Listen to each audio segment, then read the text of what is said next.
Day 1 of learning HTML. First, introduction to HTML. Hypertext Markup Language. ఇది ఒక markup language అంటే normal programming language కాదు. దీన్ని మనం వెబ్ పేజెస్కి స్ట్రక్చర్ క్రియేట్ చేయడానికి యూజ్ చేస్తాం.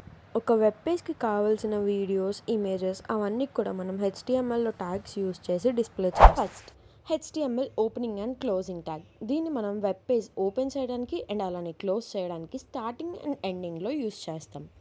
And next heading tag. దీన్ని మనం వెబ్ పేజ్కి ఇవ్వాల్సిన హెడ్డింగ్ని డిస్ప్లే చేయడానికి యూజ్ చేస్తాం. మీకు ఈ ఎగ్జాంపుల్ వెబ్ పేజ్లో welcome to my tag demo అని కనిపిస్తుంది కదా, అదే మనం హెడ్డింగ్ ట్యాగ్ యూజ్ చేసి ఇచ్చాం. H1లో ఇచ్చాం కాబట్టి మనకి అంత బ్రాడ్గా పెద్దగా వచ్చింది. అండ్ దీన్ని కంపేర్ చేసుకుంటే ఫార్మాటింగ్ అండ్ బ్రేక్స్ అలానే లిస్ట్ ఆఫ్ ట్యాగ్స్ అనే హెడ్డింగ్స్ వెల్కమ్ టు మై ట్యాగ్తో కంపేర్ చేస్తే చాలా స్మాల్గా ఉన్నాయి. దానికి రీజన్ ఏంటంటే మనం ఇవి H2 ట్యాగ్లో ఇచ్చుకుంటాం అనమాట. మనకి సైజ్ తగ్గించుకునే కొద్దీ మనం నెంబర్ ఇంక్రీజ్ చేసుకుంటూ వెళ్తాం. H1 అంటే మెయిన్ హెడ్డింగ్, H2 అంటే సబ్ హెడ్డింగ్, ఇంకా H3 అంటే దానికి సబ్ హెడ్డింగ్. అలా మనం సైజ్ డిక్రీజ్ చేసుకుంటూ వెళ్తాం నెంబర్ ఇంక్రీజ్ చేసుకుంటూ వెళ్తున్నప్పుడు.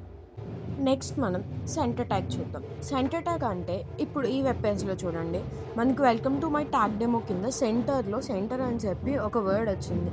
అంటే వెబ్ పేజ్ మొత్తంకి సెంటర్లో ఏదైనా టెక్స్ట్ డిస్ప్లే ఇవ్వాలి అంటే అది మనం సెంటర్ ట్యాగ్లో ఇస్తామన్నమాట. సెంటర్ ట్యాగ్ కూడా పెయిర్డ్ ట్యాగ్. అంటే పెయిర్డ్ ట్యాగ్ అంటే ఓపెనింగ్ అండ్ క్లోజింగ్ ట్యాగ్ ఉంటే దాన్ని మనం పెయిర్డ్ ట్యాగ్ అంటాం. నెక్స్ట్ మనం బోల్డ్ ట్యాగ్ చూద్దాం. ఇప్పుడు మనం పారాగ్రాఫ్ అంతా రాస్తున్నాం, బట్ మనం ఎక్కడో దగ్గర మనం డిఫైన్ చేయాలనుకుంటున్న వర్డ్ హైలైట్ చేయాలనుకుంటే దాన్ని మనం బోల్డ్ ట్యాగ్లో ఇచ్చుకుంటే అదొకటి మనకి బోల్డ్గా ప్రింట్ అవుతుంది, లైక్ డిస్ప్లే అవుతుంది అనమాట. నెక్స్ట్ అలానే ఇటాలిక్ ట్యాగ్. ఇటాలిక్ ట్యాగ్ కూడా మనం ఇచ్చిన పారాగ్రాఫ్ అంతట్లో మనకి ఓన్లీ ఒక స్పెసిఫిక్ లైన్ అనేది మనకి ఇటాలిక్ ఫాంట్లో కావాలనుకుంటే ఆ లైన్ని మనం ఇటాలిక్ ట్యాగ్ మధ్యలో ఓపెనింగ్ అండ్ క్లోజింగ్ ట్యాగ్ మధ్యలో ఇచ్చుకుంటే అది మనకి సపరేట్ ఇటాలిక్ ఫాంట్లో అనేది డిస్ప్లే అవుతుంది.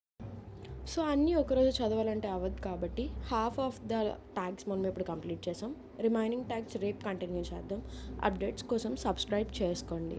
అండ్ అలానే మీకు నోట్స్ కావాలంటే నా ఇన్స్టా లింక్ మీకు ఇక్కడ కమెంట్స్లో ఇస్తాను, అందులో DM చేయండి. ఫుల్ లెంత్ నోట్స్ మీకు సెండ్ చేస్తాను.